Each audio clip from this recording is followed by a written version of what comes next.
বিশ্বনবী বললেন দোয়া মুখুল ইবাদা, দোয়া হলো ইবাদতের নির্যাস। যার দোয়া নাই ওর কিচ্ছু নাই। দোয়া করেন নাই তো নামাজে কাজ হবে না, দোয়া করেন নাই রোজায় কাজ হবে না। কথা কন। আর দোয়া মুখুল ইবাদা, দোয়া হচ্ছে ইবাদতের নির্যাস। আবার তিরমিজির বর্ণনায় বললেন আর দোয়া হুয়াল ইবাদা, দোয়াটাই নাকি ইবাদত। দোয়াটা ইটসেলফ এইটাই ইবাদত। নামাজ যেমনি ইবাদত, রোজা যেমনি ইবাদত, হাত তুলে যে দোয়া করলেন এইটাও ইবাদত। সুবহানাল্লাহ পড়েন। এটা মুমিনের ওয়েপন, সিলাহুল মুমিন। সাপ্লিকেশন, দোয়ার ইংরেজিতে বলে সাপ্লিকেশন। সাপ্লিকেশন is the weapon of believers. এটা বিশ্বাসীদের অস্ত্র। সবকিছুর কারামতি যেখানে শেষ, দোয়ার কারামতি ওইখানে। এরকম অনেক শুনবেন ক্যান্সারে আক্রান্ত, দুরারোগ্য ব্যাধি, বাংলাদেশের চিকিৎসা শেষ, ইন্ডিয়া গেছে, কয় বাঁচবো 3 মাস। কয় মাস?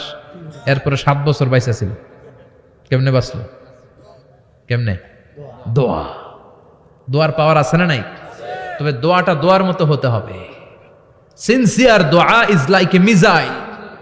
একনিষ্ঠ দোয়া এটা মিসাইলের মতো। মিসাইল হামলা করলে ইঞ্চি ইঞ্চি যেখানে মিসাইল বোমাটা পড়ার কথা ঠিক ওখানে পড়বে।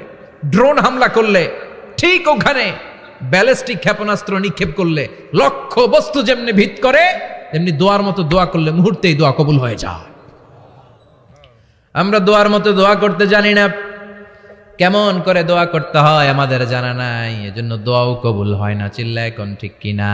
কিন্তু আল্লাহ ওয়াদা দিয়েছেন উজিবু দাওয়াতাদ দাঈ ইযা, আমার বান্দা দোয়া করলে আমি দোয়া কবুল করি।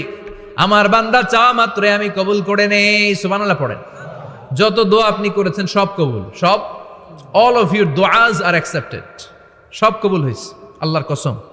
অনেকে বলবে হুজুর এটা আবার কি কইলেন, এতক্ষণ তো ভালোই কইতেছিলেন। সব দোয়া আবার কবুল হয় কেমনে? আমি তো জীবনে কত কিছু চাইলাম, কত কিছুই তো পাই নাই। আছে না এরকম? অনেকে অনেক পেরেশান, আফসোস করে হুজুর চাইলাম আল্লাহ দিল না। 4টা মাইয়া, এবার কাবা ধইরা চাই আইছি পোলার কথা, এটাও হয়েছে মাইয়া। আছে না নাই? 5টা ছেলে হয়েছে, মেয়ের জন্য বুকটা হাহাকার।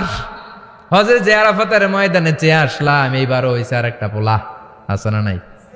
কত কিছু চাইলাম, পাইলাম না হুজুর, দিল না আল্লাহ। বলে না? আপনার সব দোয়া কবুল, তবে কবুল হওয়ার 3টা সিস্টেম আছে। কয়টা? চান্দোলার ভাইয়েরা মনে থাকবে? কয়টা? আপনি যত দোয়া করছেন সব কবুল, কারণ আল্লাহর কাছে কিছু চাইলে আল্লাহ ফিরায় দিতে জানে না। আল্লাহ জানেই না কেমনে ফিরায় দিতে হয়। সুবহানাল্লাহ কোন? চাওয়া মাত্রই আল্লাহ বলে অ্যাকসেপ্টেড, যা কবুল, দিব।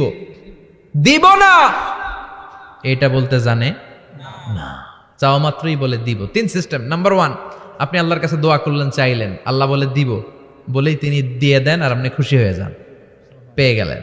নাম্বার 2, আপনি আল্লাহর কাছে দোয়া করলেন, চাইলেন, তখনও আল্লাহ বলে দিব, তবে এখন না, সবুর, একটু পরে দিব। কখন দিলে আমার জন্য ভালো, আমার চেয়েও ভালো জানে কে? আল্লাহ।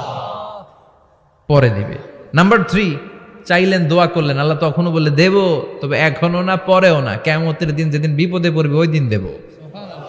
যেদিন তোর বাবা তোরে চিনবে না, তোর মা তোরে চিনবে না, বন্ধু বন্ধুরে চিনবে না, পীর সাহেব মুরিদরে চিনবে না, মুরিদ পীর সাহেবরে চিনবে না, ইমাম সাহেব মুসল্লিরে চিনবে না, মুসল্লি ইমাম সাহেবরে চিনবে না, কেউ কাউরে চিনবে না। ওই কঠিন দিনে তোরে আমি বাঁচাইয়া দেব।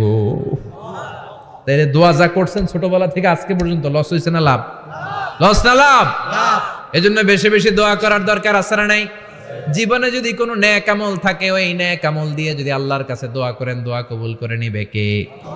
তবে নেক আমলটা হইতে হবে শুধুমাত্র আল্লাহর সন্তুষ্টির জন্য। প্রত্যেকের জীবনেই কিছু আমল আছে যেটা লোক দেখানো করে, আছে না নাই? আবার কিছু আমল আছে আল্লাহরে খুশি করার জন্য করে, আছে না নাই?